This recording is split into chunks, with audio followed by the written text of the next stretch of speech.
I'm trying for more stuff. There's new and awesome stuff, and not the bad stuff. Big husky stuff and weird stuff. This is who I am and this is what I like. GC Summon, Blink, and MXPX rocking my room. Afternoon, fellow legends. I'm Will Stuff, and I know it's been 2 months since I've last reviewed a game, but this time around, however, I'm so excited to finally uncover this relic from my childhood, and I'm honestly pretty hyped about it, even though I'm still left wondering if said hype lives up anymore or not. But I don't care. I'm so happy. I can't wait. Let's freaking do it. If you're looking for me, I'll be at the show. I can never find a better place to go until the day I die. I promise I won't change. So you better give up. I don't wanna be told to grow up. And I don't wanna change. I just wanna have fun. I don't wanna be told to grow up. And I don't wanna change. So you better give up. 'Cause I'm not gonna change. I don't wanna grow up.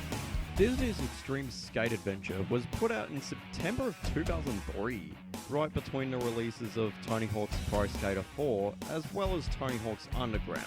And while I was more of a Disney buff growing up, knowing this game existed blew my balls off to the ceiling and back. Seriously, I used to rent the absolute shit out of this game growing up back in the video store days. And as for the Tony Hawk series, I've never really played any games in the series up until more recently when I went on to buy Pro Skater 4 on PS2, which I'd love to uncover later on, as well as Pro Skaters 2 and 3, the latter of which also got a port on the GameCube, or I guess vice versa. Man, there's so many different versions of Pro Skater 3. I wanted to collect them all. And yeah, I've eventually gotten into this series of games because of a certain much better Australian YouTuber who also talks shit about games. But even though I've never really bought Extreme Skate Adventure on PS2, it wasn't until much later when I discovered its underrated rival, the GameCube, when I'd go on to pick this bad boy up. And as far as differences between any of the console versions go, between that, the PS2 and original Xbox versions, there's pretty much bugger all. So why not just take a look? The first cutscene shows off a casting call where kids would audition to be part of this game, and while I would complain about how jealous I am, I was not even a toddler back then, so I guess the joke's on me. But you can, however, create your own kid skater, much like in the Tony Hawk series, and while the customizable options are rather juvenile, my own custom skater looks fine. I mean, sadly there's no light blue shirt, but I guess wearing a flannel will do just fine. Well, it could be worse. I could have worn something completely garish, like a bloody tutu or some shit. Wait, why am I wearing a Ghostbuster flight suit? I don't know. At least I'm not wearing a kilt. Yay.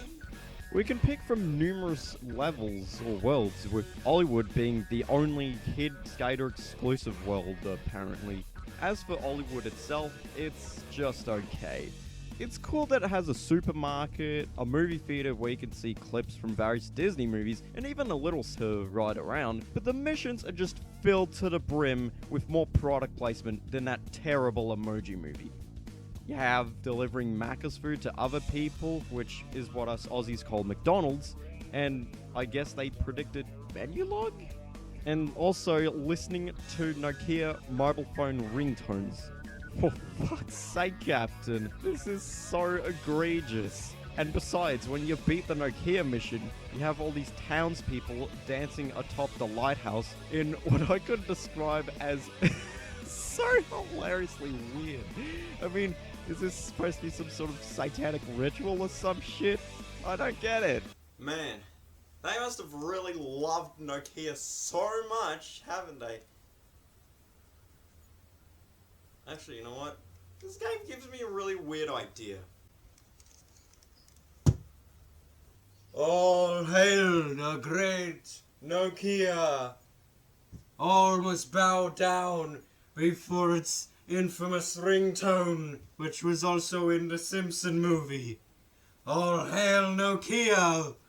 There's also these film reel portals spread out across Hollywood where you can play in any out of 9 movie-themed levels, and like I said, only the kid skaters can go through them and skate around in Hollywood, which kinda sucks donkey balls to be honest. You can't even play as the movie characters on Hollywood, much less mix and match within Free Skate, which also sucks. But as for the more movie-centric worlds, we get 3 levels from each movie.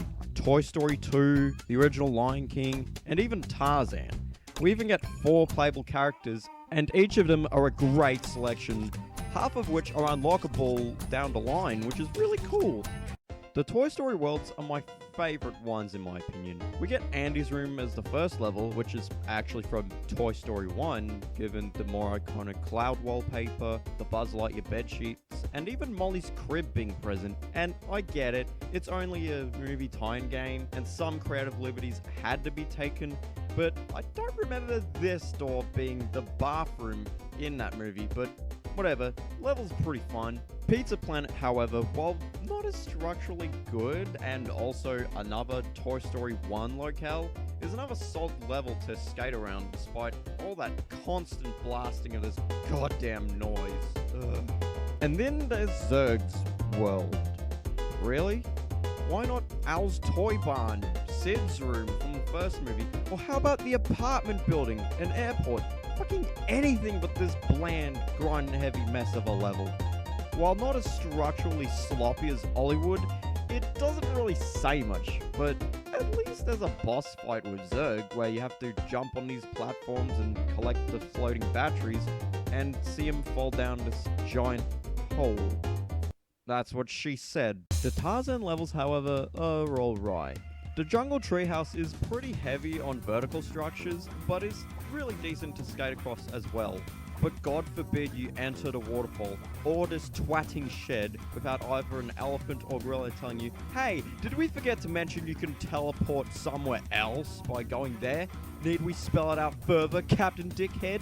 It's like, no shit, just shut up and let me have fun for God's sake. The human camp is kinda terrible with more haphazard grinds and ramps, but there is at least this luscious force level tucked within at least. And Clayton's ship is a slight improvement, but it's still got shitloads of grind-heavy sections, as well as sides of the boat, much like in that cruise ship level from Tony Hawk's Pro Skater 3.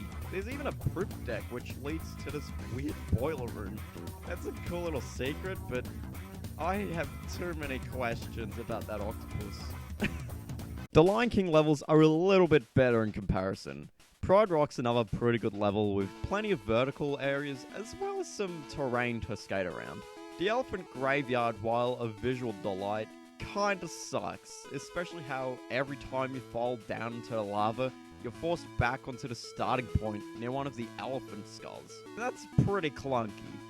And then the Scars Canyon, which is also fine, but why make a skate level out of that part in the movie where Mufasa fucking dies? Why not make a forest-based level off of Hakuna Matata? Or what about that place where Rafiki finds out Simba's still alive?